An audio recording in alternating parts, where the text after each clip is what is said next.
ମୋର ଶେଷ ସମ୍ବଳ। ବହୁତ ଦିନ ତଳର ଘଟଣା। ଆମେରିକାର ନ୍ୟୁୟର୍କ ମହାନଗରୀରେ ରିଚାର୍ଡ ନାମର 22-23 ବର୍ଷର ଗୋଟିଏ ଯୁବକ ବାସ କରୁଥିଲା। ତା'ର ବାପା, ମା, ଭାଇ, ଭଉଣୀ କେହି ନଥିଲେ। ସେ ଉଚ୍ଚଶିକ୍ଷିତ, କର୍ମଠ ଓ କର୍ତ୍ତବ୍ୟପରାୟଣ ଥିଲେ ହେଁ ଦୀର୍ଘଦିନ ହେଲା ବେକାର ଥିଲା। ନ୍ୟୁୟର୍କ ମହାନଗରୀର ହଜାର ହଜାର ବେକାର ଯୁବକମାନଙ୍କ ପରି ନିକଟବର୍ତ୍ତୀ ନଦୀ ପୋଲ ତଳ ହିଁ ତା'ର ଆଶ୍ରୟସ୍ଥଳୀ ଥିଲା। ପ୍ରତିଦିନ ସକାଳ ହେଲେ କାମ ଖୋଜିବା ଉଦ୍ଦେଶ୍ୟରେ ସେ ବାହାରିଯାଏ। ସେ ପରିଶ୍ରମୀ ଥିବା ହେତୁ ସ୍ୱଳ୍ପ ଅର୍ଥ ବିନିମୟରେ ପ୍ରତିଦିନ କାମଧନ୍ଦା କରି ନିଜ ପାଇଁ ଖାଦ୍ୟ ଯୋଗାଡ଼ କରି ଦେଉଥିଲା। ତଥାପି ଦିନେ ଦିନେ ତାକୁ ଉପାସ ରହିବାକୁ ପଡ଼ୁଥିଲା। କିଛି ନ ମିଳିଲେ ଭୋକ ଉପାସରେ ପାଣି ପିଇ ଶୋଇ ଯାଉଥିଲା। ଥରେ ଲାଗି ଲାଗି 3 ଦିନ କିଛି କାମଧନ୍ଦା ପାଇଲା ନାହିଁ। ପରଦିନ ସେ ଭୋକ ସମ୍ଭାଳି ନ ପାରି ଜୀବନ ହାରିଦେବା ପାଇଁ ସ୍ଥିର କଲା ଓ ପାଦ ଘୋଷାରି ଘୋଷାରି ପୋଲ ଉପରକୁ ଚଢ଼ିଗଲା। ସେତିକିବେଳେ ଜଣେ କେହି ଦୟାଳୁ ବ୍ୟକ୍ତି ତା' ହାତରେ ଖାଦ୍ୟ ପୁଡ଼ିଆଟିଏ ଧରାଇ ଦେଇ ଚାଲିଗଲେ। ଖବର କାଗଜ ପୁଡ଼ା ପୁଡ଼ିଆଟିକୁ ହାତରେ ଧରି ସେ ପୋଲ ତଳକୁ ଚାଲିଗଲା। ଗୋଟିଏ ନିଛାଟିଆ ଜାଗାରେ ବସି ପୁଡ଼ିଆଟିକୁ ଖୋଲି ଖାଇଲା ବେଳକୁ କାହାର ବିକଳ କଣ୍ଠସ୍ୱର ଶୁଣି ସେ ଅଟକିଗଲା। ସାମ୍ନାରେ ଠିଆ ହୋଇଥିଲା ଜଣେ ଭିକାରୀ ଓ ପାଖରେ ଥିଲା 5-6 ବର୍ଷର ଛୋଟ ପିଲାଟିଏ। ଦୁହେଁ ଛିଣ୍ଡା ପୋଷାକ, ଛିଣ୍ଡା ଜୋତା ଓ ଚିରା ଟୋପି ପିନ୍ଧିଥିଲେ। ଖାଦ୍ୟ ଅଭାବରୁ ସେମାନଙ୍କ ମୁହଁ କଳା ପଡ଼ିଯାଇଥିଲା। ଆଗନ୍ତୁକ କହିଲେ, ମହାଭାଗ, ମୁଁ ଓ ମୋର ପୁଅ 3 ଦିନ ହେଲା କିଛି ଖାଇନୁ। ଭୋକ ଉପାସରେ ଏଠାକୁ ଚାଲି ଆସିଥିଲି ଜୀବନ ହାରିଦେବା ପାଇଁ। ଆପଣ ଯଦି ଆମକୁ କିଛି ଖାଇବାକୁ ଦିଅନ୍ତେ, ଆମ ଦୁହିଁଙ୍କ ଜୀବନ ରକ୍ଷା ହୋଇଯାଆନ୍ତା। ରିଚାର୍ଡର କୋମଳ ହୃଦୟ ସେ ଦୁହିଁଙ୍କୁ ଦେଖି ତରଳିଗଲା। ଟିକିଏ ଭାବି ଖାଦ୍ୟ ପୁଡ଼ିଆଟିକୁ ଆଗନ୍ତୁକଙ୍କ ହାତକୁ ବଢ଼ାଇ ଦେଇ ସେ କହିଲା, ନିଅନ୍ତୁ, ଏହା ମୋର ଶେଷ ସମ୍ବଳ।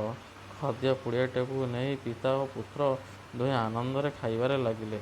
ସେମାନଙ୍କ ମୁହଁରେ ଆତ୍ମତୃପ୍ତିର ଝଲକ ଦେଖି ରିଚାର୍ଡ ନିଜର ଭୋକ ଉପାସ ଭୁଲି ଯାଇଥିଲା। କିଛି ସମୟ ପରେ ପିଲାଟିର ବାପା ଖାଇସାରି ଉଠିଲେ।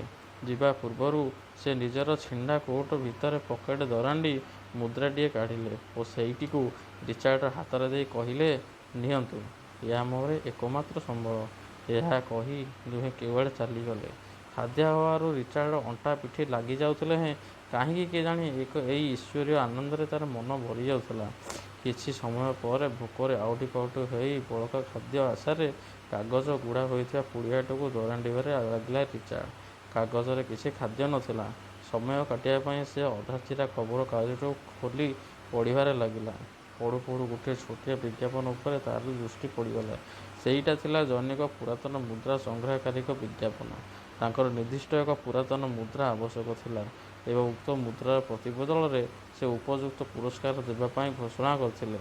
ରିଚାର୍ଡ ପକେଟରେ ହାତ ପୂରାଇ ସେ ମୁଦ୍ରାଟିକୁ କାଢ଼ିଲା ଏବଂ ପ୍ରକାଶିତ ବିଜ୍ଞାପନ ସହିତ ମିଳାଇ ଖୁସିରେ ଡେଇଁ ପଡ଼ିଲା। କାରଣ ସେ ହାତରେ ଧରିଥିବା ମୁଦ୍ରାଟି ହିଁ ନିର୍ଦ୍ଦିଷ୍ଟ ମୁଦ୍ରା ଥିଲା। ଠିକଣା ଖୋଜି ସେ ଭଦ୍ରଲୋକଙ୍କୁ ଭେଟି ତାଙ୍କ ହାତକୁ ମୁଦ୍ରାଟି ବଢ଼ାଇ ଦେଲା। ବିଜ୍ଞାପନ ଦେଇଥିବା ବ୍ୟକ୍ତି ଜଣକ ଖୁସିରେ ରିଚାର୍ଡକୁ କୁଣ୍ଢାଇ ପକାଇଲେ ଏବଂ ସଙ୍ଗେ ସଙ୍ଗେ ଘର ଭିତରକୁ ଯାଇ 1 ମିଲିୟନ ବା 10 ଲକ୍ଷ ଆମେରିକାନ ଡଲାର ଅର୍ଥରାଶି ଆଣି ରିଚାର୍ଡଙ୍କ ହାତରେ ଦେଇ କହିଲେ, ଏଇ ନିଅ ତୁମର ପୁରସ୍କାର।